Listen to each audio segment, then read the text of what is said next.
দেখা পরে আমি চুলে একটা হাঁড়ি বসিয়ে দিলাম। এখানে যে সামান্য একটু ঘি দিলাম আর এই যে পেঁয়াজটা।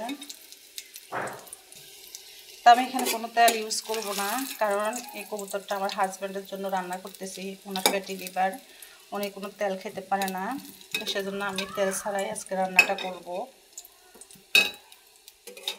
তো এখানে আমি যে অলরেডি পেঁয়াজটা লাল হয়ে গেছে, তা আমি যে মশলাগুলো এখন দেব, এখানে আছে আদা, এই যে আদা রসুন বাটা একসাথে একটু দিয়ে দিলাম।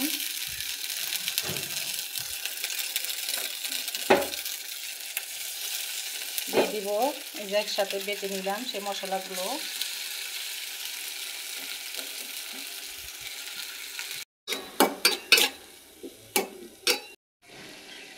দেখো পুরা এই যে মশলাটা কষানো হচ্ছে। এখন আমি একটু হলুদের গুঁড়ি দিয়ে দিলাম হলুদের গুঁড়ি, দিয়ে দেব লবণ, কারণ আমি এখানে মরিচ ব্যবহার করব না, আমি 2টা কাঁচামরিচ দিয়েছি, সেজন্য আর মরিচ ব্যবহার করব না। এখন এগুলো ভালো করে মিক্স করে নেব, নিয়ে ভালোভাবে কষিয়ে নেব।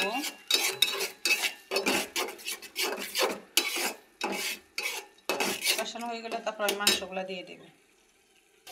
আমি 2টা তেজপাতা দিয়ে দিলাম। তখন মশলাটা কষানো হয়ে গেছে। এখন আমি এই যে কবুতরের গোশগুলো দিয়ে দিব, দিয়ে ভালো করে নেড়ে ছেড়ে নেব। দেখো মাঝে মাঝে কবুতরের মাংস খাবেন আপনারা, কারণ এই কবুতরের মাংস তো অনেক রক্ত হয়, শরীরের জন্য খুবই উপকার। সব সময় না খেলেও মাঝে মধ্যে খাবেন, খুবই উপকারী একটা জিনিস কবুতরের মাংস শরীরের জন্য। এই যে দেখো এখন আমি ঢেকে দেব, সিদ্ধ হওয়া অবধি আমি ঢেকে রান্না করব। ঢেকে দেব।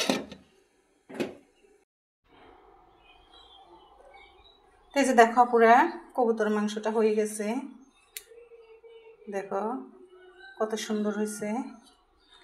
তো আমি সব পুরোটা ভিডিও তোমাদেরকে দেখাইতে পারি নাই, পুরো রান্নাটা।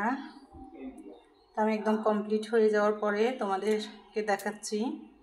এই যে দেখো, তো এগুলো আসলে আমার হাজব্যান্ডে খাবে, কারণ ওনার ফ্যাটি লিভার সমস্যা, এজন্য তেল তারপরে আপনার কি বলে ঝাল এ ধরনের এগুলো থেকে একটু এড়িয়ে চলে, একদম খাই না আমি। তো কবুতর মাংসের সাথে আমি একটু ঘি ইউজ করছি, কিন্তু আমি অন্য কিছু রান্না করলে একদম তেল চাল কিছুই ব্যবহার করি না, শুধু হলুদ দিয়ে রান্না করে দিই। তো এই যে হলো, তো কেমন হয়েছে অবশ্যই কমেন্ট মাধ্যমে জানাবে। যদি ভালো লাগে তাহলে একটা লাইক কমেন্ট করে দিবে, শেয়ার করে দিবে এবং আমার চ্যানেলটাকে সাবস্ক্রাইব করে আমার পাশে থাকবে। তো আজকের মতো এখানে আমি বিদায় নিলাম। আল্লাহ হাফেজ। আসসালামু আলাইকুম ওয়া রাহমাতুল্লাহ।